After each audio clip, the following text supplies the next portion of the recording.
What's up guys, it's Infinite Session here, and I'll be reacting to the Naruto vs. Ichigo death battle.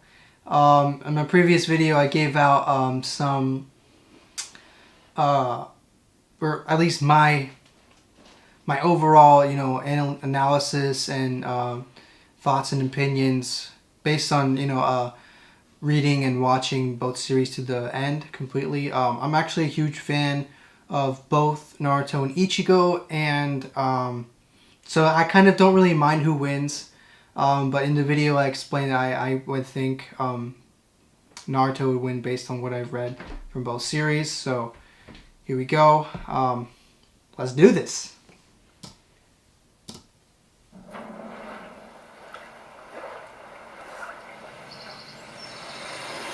Okay. It's interesting.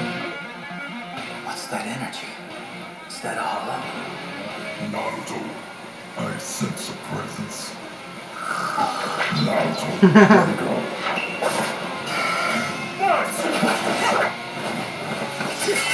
Ooh, okay. Wow, he's invisible! So we can't see him, okay. You can't see me? Good.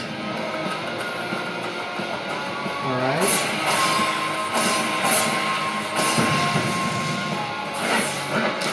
Animation's pretty good, kind of. Coward! Naruto, Okay. keep moving. He's supposed to be in Sage mode. Okay, gets good potential. Whoa. Oh. I knew it. Shadow Clone. Ooh. Barrage. I see you. Oh, he went into QB. Is it QB mode or? I mean Biju mode or is it Biju Sage mode? I can't tell. I think it's just Biju mode. Alright, he went hollow now. I don't know how he could do that if he... Okay.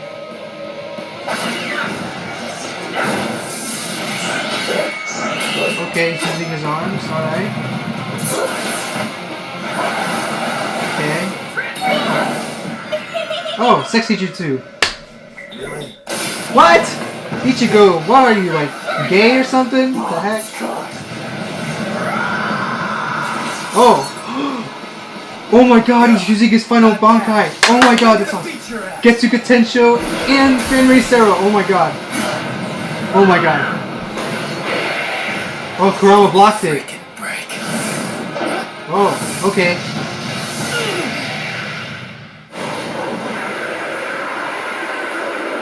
Ooh, he punched him hard. Is that the best you can do? Okay.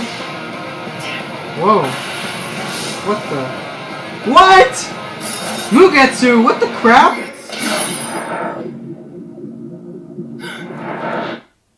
What? Oh. Okay. Okay, he's still in Biju Sage mode now, I guess. Alright. And I guess he can still do that in Biju Sage mode. Wait, is this supposed to be Sage 6 pads? I can't tell.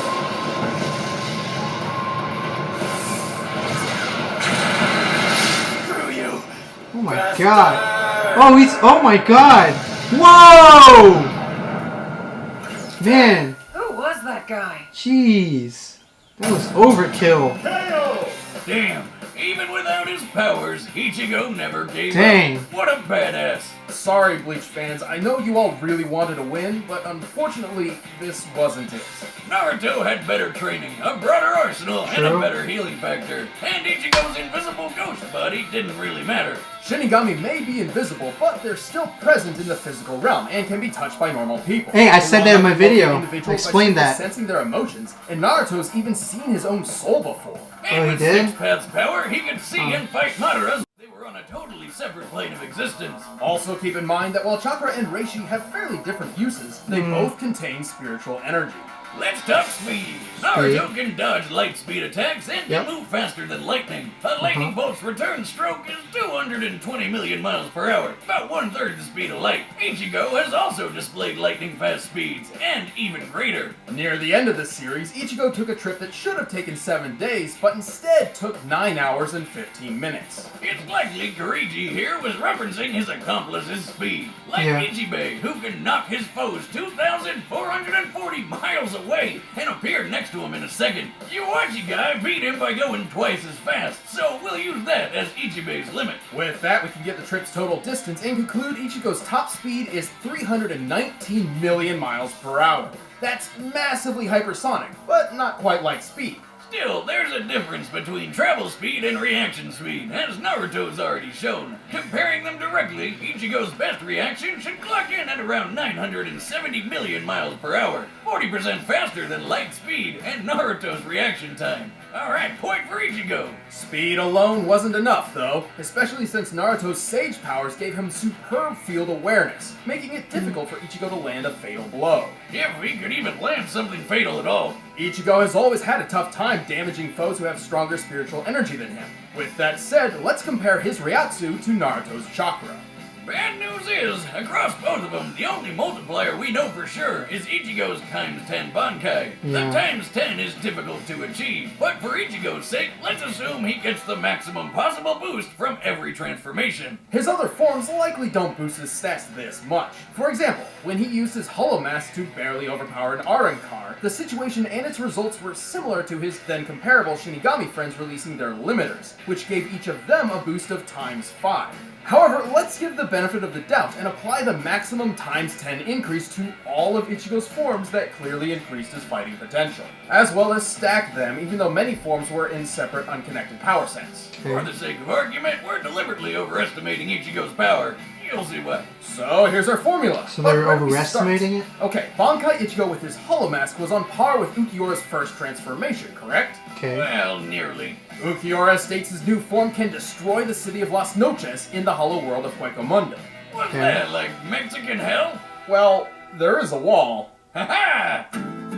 Las Noches is square in shape and takes 3 days to walk from one corner to a gate in the center of the wall. So it has a total area of 200,000 square miles. It's bigger than California, and destroying it in one go needs over 400,000 megatons of TNT. So plug that into the formula and there you have it. Ichigo's Ryatsu is equal to over 440 billion megatons of TNT. Thankfully, Naruto's chakra level is much easier to figure out. His chakra was once extracted and burst a hole through the hollow moon. He survived the explosion, and it was explicitly said that this was nearly all of his chakra. I remember Most that. of his chakra has been siphoned off. By measuring the aftermath from both sides, we found the blast to equal at least 480 billion megatons of TNT. 40 billion more than Ichigo. And don't forget, we were deliberately overestimating him. Also, this was base form Naruto, not including any increases from additional modes, which allowed him to block an attack that cut the moon in half, a force that had to be over 27 trillion megatons. This proves Naruto can both output and survive a blast stronger than Ichigo is capable of. If you're thinking, wait, Boomstick, Ichigo survived a black hole in a box. That move doesn't really work like a black hole. Yeah, Plus, 190 the was a black hole. 814 kiloton Frager blast did hurt him immediately after, so it must have been weaker than that. But whiz, weren't Kaguya and Waka Waka planet busters? Don't they scale to them? Nope. Kaguya's planet-busting attack required chakra from nearly the entire Earth's population, not just her own. And while Yuok's power was pretty OP, he couldn't destroy the world through his own destructive capability. He only planned to manipulate the delicate balance between life and death by stopping the flow of souls. Like a plate spinning on a stick. If one side gets too heavy, the whole thing comes crashing down. To sum it up, Ichigo had the speed, they both had the guts, and Naruto had the strength, durability, training, and abilities for days. That's what I said. Naruto sure got the shonen jump on Ichigo. The winner is Naruto Uzumaki. Stick around, we're about to announce the combatants for the next death battle. And if you want to watch exclusive commentary on this episode, click that little box over there and start a first membership trial. Should try to grab one of these shirts too.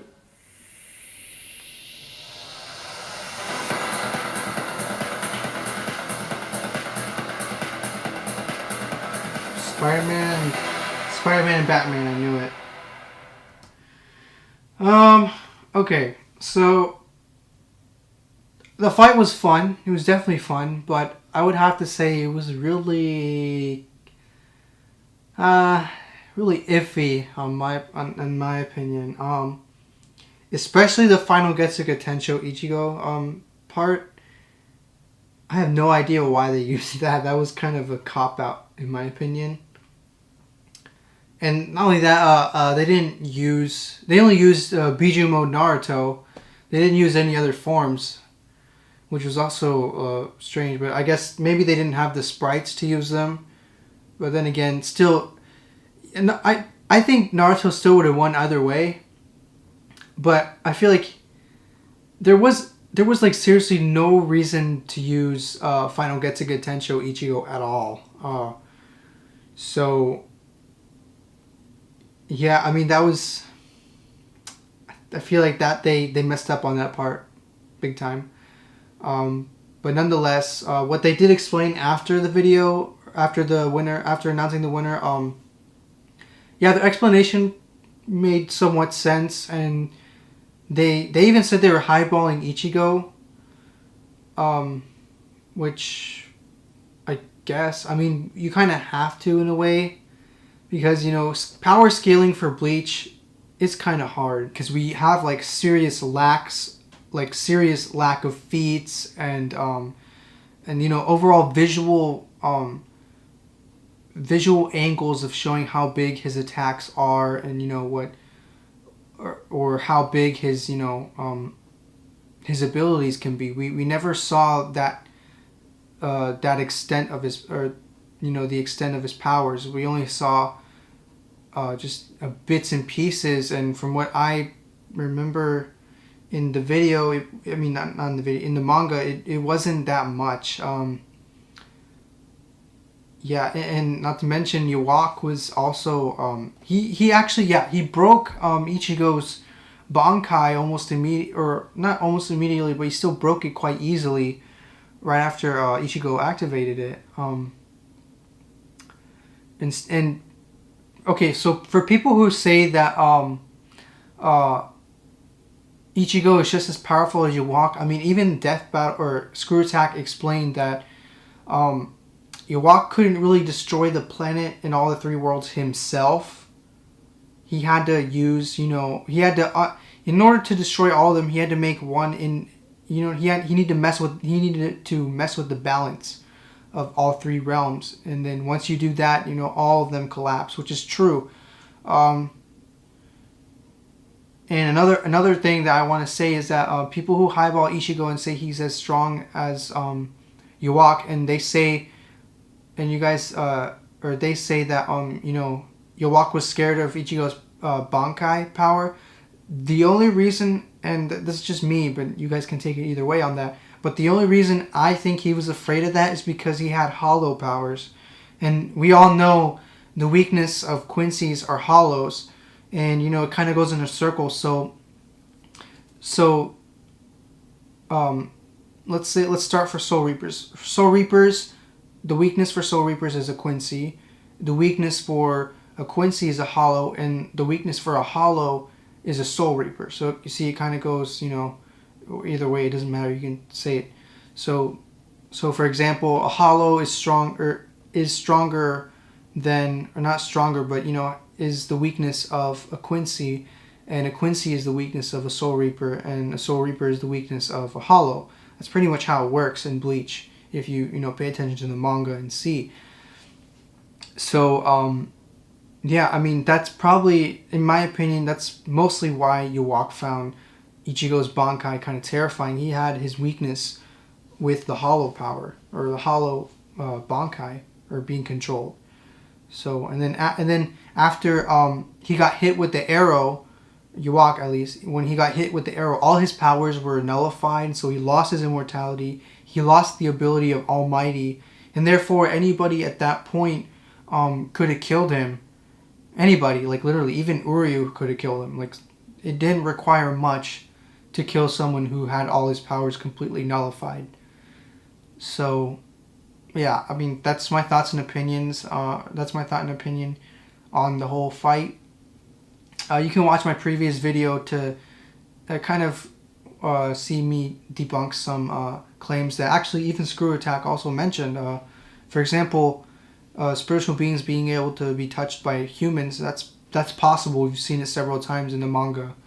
So yeah, I mean, I don't agree with all of the things in the fight, but I do agree with the outcome overall. So yeah, I mean, that's just my opinion. But anyways, peace, and subscribe to my channel, comment, like, if you want some more. All right, bye.